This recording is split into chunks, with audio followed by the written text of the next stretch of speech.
అది చెప్పుకోవడానికి నామోసిగా ఫీల్ అయ్యేటోళ్ళు. అమ్మ నాకు షుగర్ అని తెలిస్తే వాళ్ళేమనుకుంటారు, పక్కింటోళ్ళు ఇంటే వీళ్ళేమనుకుంటారు, సీక్రెట్గా వాడేటోళ్ళు.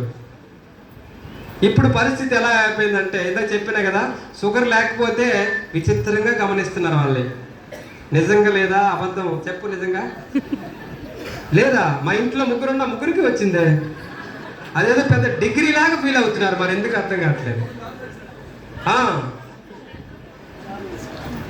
సో ఇది వినటానికి బాగానే ఉంటుంది, చెప్పుకోవడానికి స్వీట్గా అనిపించవచ్చు. బట్ అది వచ్చిందంటే వన్స్ ఒకసారి బాడీలోకి ఎంటర్ అయితే లైఫ్ టైం మందులు వాడాలి. Yes or no? బీపీ అయినా, షుగర్ అయినా, థైరాయిడ్ అయినా, ఒబెసిటీ, ఆస్తమా, ఈ 5 type of issues, chronical diseases once ఒకసారి బాడీలోకి ఎంటర్ అయితే పోతాయా? పోవు. దానికోసం మనం ఏం చేయాలి? టాబ్లెట్లు రెగ్యులర్గా వాడాలి. ఇంకొంతమంది తెలివైన వాళ్ళు ఏం చేస్తారంటే ఫ్యామిలీ డాక్టర్లు మెయింటైన్ చేస్తారు. సార్ ఈయన మా తాతకి ఆయనే, మా నాన్నకి ఆయనే, నాకు ఆయనే, నా కొడుక్కి ఆయనే. మా తాత టైంలో 30 ఎకరాలు ఉండేది సార్. ఇప్పుడు మొన్ననే సార్ నాకు కిడ్నీ ప్రాబ్లం వచ్చింది, 2 ఎకరాలు అమ్మినా. Story close. అర్థమవుతుందా? సో అవేర్నెస్ మనం తెలుసుకోలేకపోతే ఏమవుతుందంటే ఇట్లాంటి పరిస్థితులు. ఎందుకంటే ఈరోజు ప్రతి ఒక్కరికి హెల్త్ ఇష్యూస్ కామన్ అయిపోయింది. మనం ఆపలేం, మన చేతుల్లో ఏం లేదు. సార్ నేను అన్నీ నేనే పండించుకుంటా, నేనే పర్సనల్గా వండుకుంటా అంటానికి ఏమన్నా మన దగ్గర టైం ఉందా? ఉందా అండి? ఖచ్చితంగా బయట దొరికే తినాల్సిందే. కొన్ని మనం తప్పించుకోవచ్చు, బట్ అన్ని తప్పించుకోలేం. ఇట్లాంటి పొజిషన్లో మెయిన్గా మనం ఆరోగ్యానికి ఫస్ట్ ప్రయారిటీ ఇవ్వాలి. ఈరోజు ఎవరైతే ఆరోగ్యానికి ఫస్ట్ ప్రయారిటీ ఇస్తున్నారో వాళ్ళే రాబోయే రోజుల్లో కోటీశ్వరులుగా తయారవుతారు. సార్ లేకపోతే ఏమవుతుందంటే ప్రతి విషయంలో హాస్పిటల్స్. ఎందుకంటే నాకు మా ఫ్రెండ్కి జస్ట్ 20 days అండి తేడా.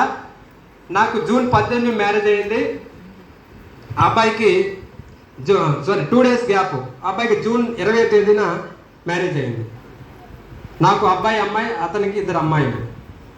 నేను బిజినెస్ అప్పుడు స్టార్టింగ్లో కాబట్టి సప్లిమెంట్స్ వాడాలంటే భయపడే వాళ్ళు ఇంట్లో వాళ్ళు. బట్ నాకు నమ్మకం ఉంది, మీటింగ్కి వచ్చిన రిజల్ట్ చూశాను కాబట్టి మా మిస్సెస్ ప్రెగ్నెన్సీ టైంలో ప్రోడక్ట్లు వాడడానికి ట్రై చేశాను.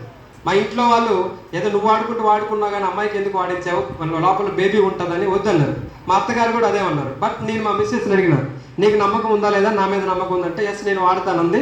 పైగా ప్లస్ పాయింట్ ఏంటంటే ఈ అమ్మాయి అక్కడ లేదు, మా ఊళ్ళో నా దగ్గర ఉంది కాబట్టి ధైర్యంగా వాడిస్తే 9 months పాటు మన ప్రొడక్ట్స్ వాడితే రిజల్ట్ ఏంటంటే ఆఫ్టర్ 9 months పాటు ఎండ్ రిజల్ట్ అబ్బాయి 3.5 kg ఉన్నాడు, నార్మల్ డెలివరీ అయ్యింది. Normal delivery. సో ఎందుకంటే అమ్మాయి కూడా నార్మల్ డెలివరీ. మా ఫ్రెండ్కి చెప్పిన వాడికి వాళ్ళ పిల్లలు కడుపులో ఉన్నప్పుడు మెడిసిన్స్ వాడారు, అలవాటు బయట ఆఫ్టర్ దట్ ప్రెగ్నెన్సీ డెలివరీ తర్వాత వస్తే ఈరోజు ఇప్పటికి ప్రతి నెల ఫోన్ చేసి చెప్తాడు, నేను పెద్ద అబ్బాయి హాస్పిటల్లో ఉన్నా, గుంటూరు హాస్పిటల్ తీసి ఏమైందంటే జ్వరం అంటాడు, జలుబు అంటాడు, దగ్గు అంటాడు, రకరకాల రీజన్స్ చెప్తాడు. ఎందుకంటే వీళ్ళు చిన్నప్పటి నుంచి మంచి ఆహారం తీసుకున్నారు, వాళ్ళు చిన్నప్పటి నుంచి మెడిసిన్స్ తీసుకున్నారు కాబట్టి. ఎస్ఆర్నో?